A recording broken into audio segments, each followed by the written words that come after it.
नमस्कार। Sanjay hospitality management channel में आपका स्वागत है। मैं आपका दोस्त, आपका होस्ट विकास। और आज का जो टॉपिक है स्पेशली हाउसकीपिंग कंपनी को स्टार्ट करना चाहते हैं और उनको क्या करना चाहिए, कितने टाइप में क्लीनिंग डिवाइड है, उसके बारे में ये वीडियो रहेगा। उन लोगों के लिए बहुत ही हेल्पफुल रहेगा ये वीडियो। देखिए, हाउसकीपिंग कंपनी में दो टाइप का होता है। एक तो रेगुलर क्लीनिंग का सर्विस हो गया और एक सर्विस ऑन कॉल हो गया। देखिए, रेगुलर क्लीनिंग का जब आप कॉन्ट्रैक्ट लेते हो तो आपके पास एक पर्टिकुलर कॉन्ट्रैक्चुअल रहता है और पर्टिकुलर मैन पावर रहता है। सपोज एक बिल्डिंग का आपने कॉन्ट्रैक्ट लिया जहाँ पे आपने 10 मैन पावर दिया। आपको अगर आप सैलरी भी पे कर रहे हो 10,000 करके, तो 10,000 into 10 it's 1 lakh rupees, right. GST वगैरह जोड़ जाड़ के 1,10,000 रुपये आपका आ गया। और आपने उस बिल्डिंग का केमिकल के साथ में सबने कॉन्ट्रैक्ट लिया है 1,50,000 का। तो आप एक 10 और केमिकल वगैरह जोड़ के भी आपकी मंथली प्रॉफिट जो है 20,000 के आसपास आ रहा है ये कंपनी से। और ऐसे करके अगर आप 5 कंपनी लेते हो तो आपका 1,00,000 रुपया मंथली आपका जो प्रॉफिट है वो आ रहा है आपके पास। लेकिन जब आप कॉन्ट्रैक्ट ऑन कॉल लेते हो, कॉन्ट्रैक्ट ऑन कॉल में बेनिफिट भी है, प्रॉब्लम भी है। बेनिफिट इसलिए है कि अगर आप एक कोई प्रोजेक्ट स्टेज लेते हो, प्रोजेक्ट स्टेज की कोई बिल्डिंग का क्लीनिंग कॉन्ट्रैक्ट लेते हो, तो आप स्टाफ मैन पावर यूटिलाइज करते हो और उस कॉन्ट्रैक्ट का हो सकता है आपको 2 लाख रुपए मिले। मिनिमम मैन पावर में आपके पास प्रॉफिट ज़्यादा है। लेकिन अगर वो स्टेडी इनकम नहीं है आपके पास, इसलिए क्योंकि हो सकता है डेली आपको वो कॉन्ट्रैक्ट ना मिले। और डेली कॉन्ट्रैक्ट नहीं मिलेगा तो क्या होगा कि आपका स्टाफ आपको बिठाना पड़ेगा और बिठा के खिलाना पड़ेगा। ऐसा तो है नहीं कि आप स्टाफ को डेली बेसिस पे बुला लेंगे, कोई एक्सेप्ट नहीं करेगा। हाउसकीपिंग स्टाफ लेबर तो है नहीं जो कि डेली वेजेस पे एक्सेप्ट करेगा। लेकिन आपके पास अगर रेगुलर कॉन्ट्रैक्ट है किसी कंपनी के साथ में, आईटी कंपनी के साथ में, हो सकता है किसी बैंक के साथ में, उसका स्लो एंड स्टडी इनकम है।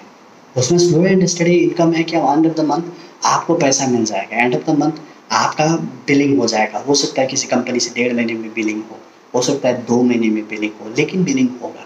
और आपका स्टाफ जो भी है उसको आपको बिठा के नहीं खिलाना पड़ेगा। लेकिन आप कॉन्ट्रैक्ट ऑन कॉल लेते हो तो उसमें आपका ही नुकसान है। आप देखते हो प्रॉफिट मिलेगा, हो सकता है आपको 5 कॉन्ट्रैक्ट मिल रहा है डेली, हो सकता है कल के दिन में आपको कॉन्ट्रैक्ट ही ना मिले, तो उसमें प्रॉब्लम आ जाएगा। सो मिला जुला ये है कि अगर आप रेगुलर कॉन्ट्रैक्ट लेते हो, रेगुलर आपका जो मंथली जो कॉन्ट्रैक्चुअल आप फिक्स करते हो, I think that is better. आपका डेली ऑन कॉल कॉन्ट्रैक्ट, उसमें कोई कॉन्ट्रैक्ट नहीं होता है। आपको हो सकता है आपका अगर सर्विस अच्छा है तो आपको बुला भी ले, अगर सर्विस अच्छा नहीं है तो नेक्स्ट टाइम आपको बिजनेस ना मिले, उसमें रिस्क है। सो आपको बेटर है कि आपको कॉन्ट्रैक्चुअल ही साइन करना पड़ेगा। और दूसरी चीज़ आप लोग की ये क्वेरीज आ रहा था कि स्टाफ कहाँ से हायर करें। गाइज, स्टाफ हायर करने की प्रोसेस, हाउसकीपिंग का जो स्टाफ है आपको स्किल्ड लेबर नहीं मिलेगा। जब आप कॉन्ट्रैक्चुअल कंपनी स्टार्ट करोगे तो आपको स्किल्ड लेबर नहीं मिलेगा।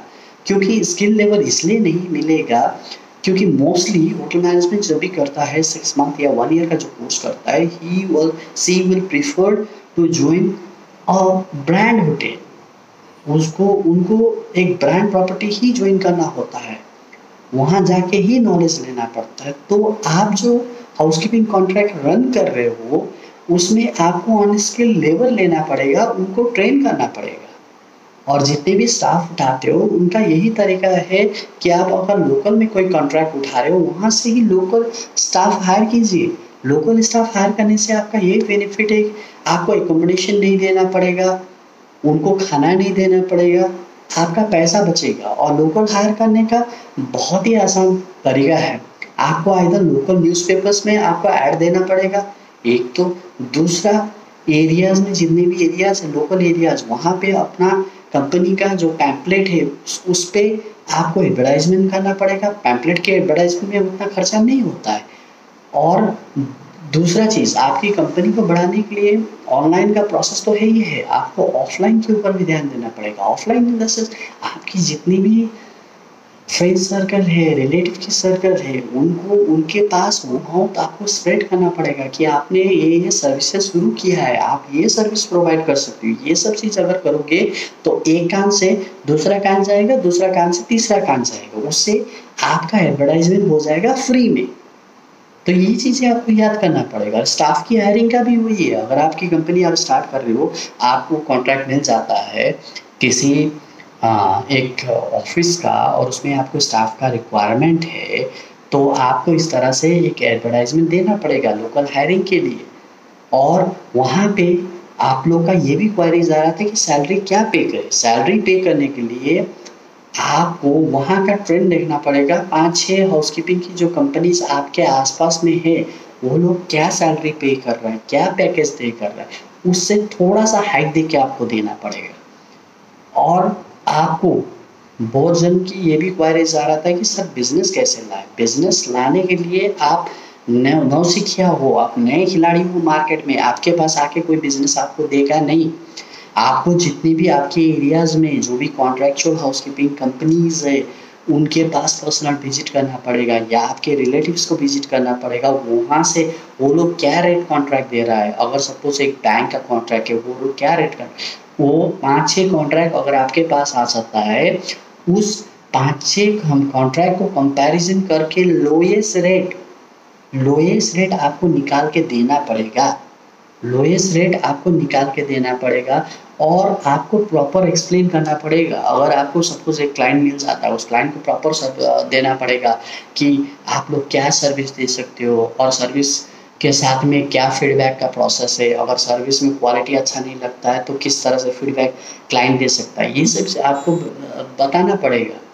गाइज आज के दिन में जो दिखता है वो बिकता है, जब तक दिखाओगे नहीं बिकेगा नहीं। क्लियर है ये फंडा, आप लोगों को ये सीखना पड़ेगा। और आप लोगों को आपके एरियाज़ में कितने ऑफिसेस है, कितने आईटी फर्म्स है, किसको रिक्वायरमेंट है, कितने रेजिडेंशियल कॉम्प्लेक्सेस है, ये सब का लिस्टिंग आपको निकालना पड़ेगा। ऑफलाइन ऑनलाइन जाके सर्वे कर सकते हो या ऑफलाइन जाके सर्वे कर सकते हो। ये आप एक बिज़नेस स्टार्ट कर रहे हो तो उस बिज़नेस की होमवर्क आपको कर लेनी चाहिए। आप भले ही किसी और फील्ड से हो, आप भले ही किसी और इंडस्ट्री से हो, बट ये सब चीज़ डाटा आपको निकाल लेनी चाहिए। और दूसरा, आप मेरे साथ कोऑर्डिनेट कर सकते हो, मैं आप लोगों को सपोर्ट दे सकता हूँ। आपको ट्रेनिंग को लेके, आपकी बिज़नेस को लेके, पूरी चीज़ के लिए मैं आप लोगों को सपोर्ट कर सकती हूँ। अगर आप लोगों को वीडियो पसंद आया तो वो लाइक कीजिए और प्लीज़ कमेंट्स कीजिएगा और प्लीज़ हमारा जो व्हाट्सएप ग्रुप है वो ज्वाइन कीजिएगा। सो मिलते हैं अगले वीडियो में।